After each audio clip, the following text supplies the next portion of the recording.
This is Ask Carrick. We gave you guys at home the chance to ask Michael absolutely anything on the Sky Sports social media accounts. Michael, I mean, we had thousands of questions sent in. Some of them we haven't been able to include, but I've narrowed it down to what I think are the best. You ready? Fire away. Let's do it. Okay, first up, what is the better feeling, winning as a player or as a manager? I don't think there's a better one. I think it's just a little bit different. Okay. A little bit different. I think you're probably more responsible for it as a manager. I think as a player, being right in the thick of it and physically really attached to it, I think gives you a slightly different feeling. I have to say they're both as good as each other, really. I can't really separate them. What's it like winning as a manager with your coaching staff? Does that feel a little bit like that team environment when you go into the sort of coach's room and everybody's like, you got that tactic was spot on? Yeah, I think there's I like working with people, and I like feeding off that emotion of getting the best out of people and being involved with people too. So yeah, certainly the coaching stuff, but I wouldn't just go, I think there's a whole group, there's a backroom staff as well, and extended staff players. I think when you get a good result, it's great to go through it together. On the other side, when you have a setback as well of sticking together, it's good a feeling in some ways, knowing that you're all in it together, because it's easy to, we've seen it before, getting split a little bit. So when we've had a couple of defeats or we've had a little setback, I think seeing the response is it's easy when you're winning to feel that, everyone. But the little bits of setbacks here and there, when you see everyone's reaction, they're the moments where I think, everyone's in it together. All right, next one. Is it more difficult being a player now or when you played? There's more information out there. There's a lot more exposure now, for sure. So it depends on what's more difficult. I think the game, probably we didn't have as much information and to then go and put in the performance. So I think the players have got a lot more information and preparation probably now than they ever have. I think that's just natural as you evolve, really, in all sorts of different ways, technology and sports science or whatever that looks like. So it's different, but there's a lot more goes into it now. I think there's a lot more on individualism in terms of you had to feel your way through it a little bit a few years ago, where now there's probably a lot more help, which some ways is positive and some ways maybe not so. What about off the field? Do you think it's ramped up maybe a level, the pressure? It feels to me like social media scrutiny feels huge at the moment. I just think there's more voices, more eyes, more ears, more voices really, more channels, more content, more things to say, really. Some positive, some negative, but it's probably just more of it. So that brings its challenges in itself. Okay, let's do the next one. Other than Sir Alex, which manager have you learnt the most from? You played under some great ones. Yeah, I'd say tactically, probably Louis van Gaal was really, really good. Some of his ideas and training methods and his ideas were slightly different to what I'd come across before. I've been lucky enough to play with some top managers, and all had their strengths in different ways. So it's a bit harsh picking one. But Louis did teach me a lot of a side of the game that I hadn't really thought about before. Love it.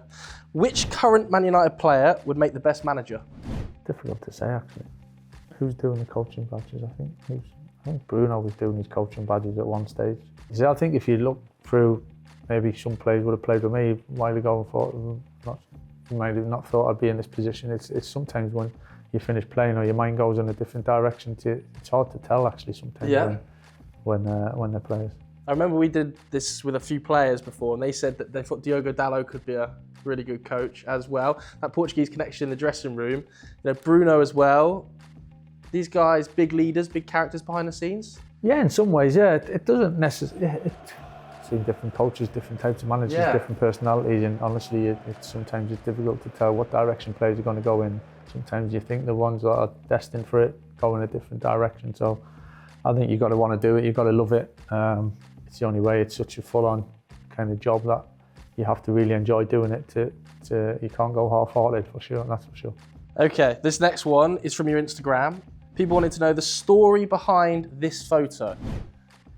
I think it's you, Wes Brown, John O'Shea at a wedding. Dear me, yeah.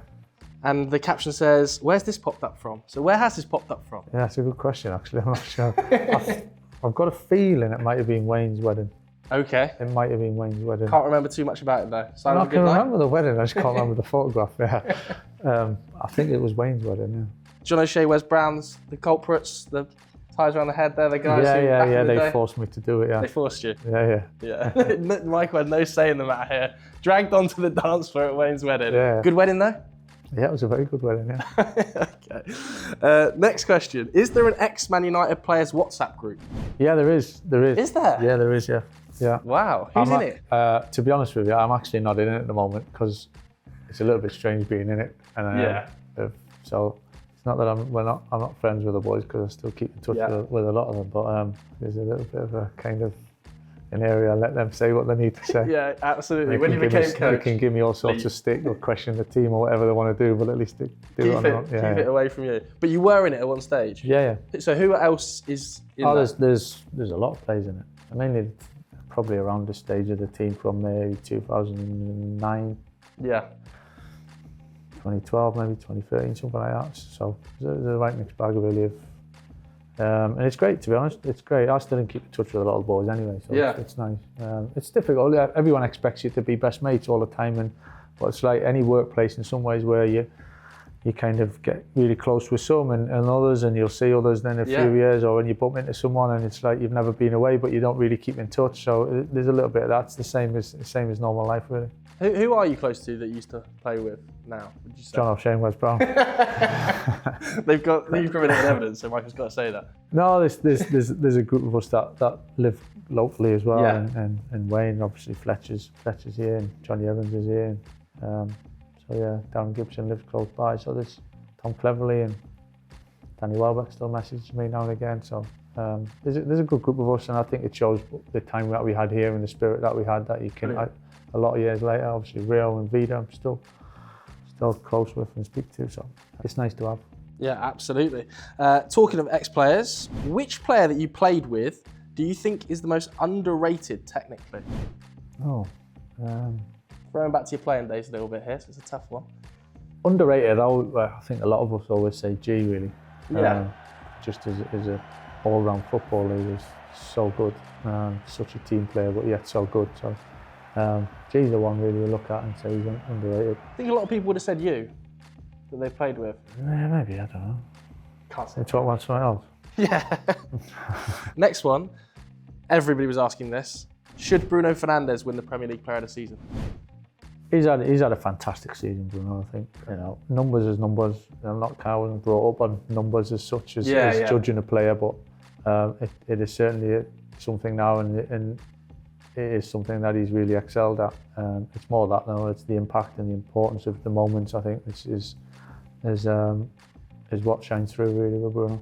And obviously, behind the scenes, people at home won't get to see it, but when you speak to players here, when you speak to staff members here, he's such a big personality behind the scenes, such a huge leader, isn't he? And maybe people don't speak about that as much as they do his on-the-field ability. Yeah, well, I think that's what it takes to be here and to be a captain here. You know, it's not just about what you do on the pitch, I think, and certainly not what you just do on the pitch for yourself. I think it's what you do for the team, what you do for the club, how you behave, the responsibilities everything brings.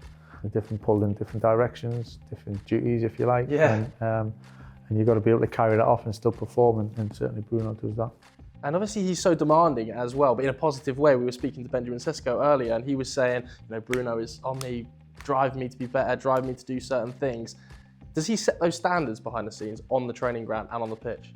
Yeah, Bruno just wants the best, and the best from everyone, and he does it with the great intentions to help everyone, So, and especially the younger players. I said to him the other day, he's an old man now. So where that comes, it kind of your career evolves and people look at you in different ways, and I think you've got to embrace that. When you get late 20s, early 30s, I think that's a part of the role. Certainly here that I've seen other players do, and Bruno's taken that on, and the boys respect him and listen to him and understand that he's trying to help them and get the best for the team.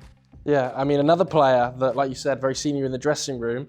This next question's about how big of a miss will Casemiro be this summer? Yeah, Cass, he's been fabulous since I came back in different ways, really. I think he's probably the clarity of the situation's helped him as well to really give everything, knowing that this is how many games he's got left type thing. And I've seen players in that situation have faded a little bit, but he's so committed and he's desperate to kind of finish on a high, which for us as a group, it's great to see.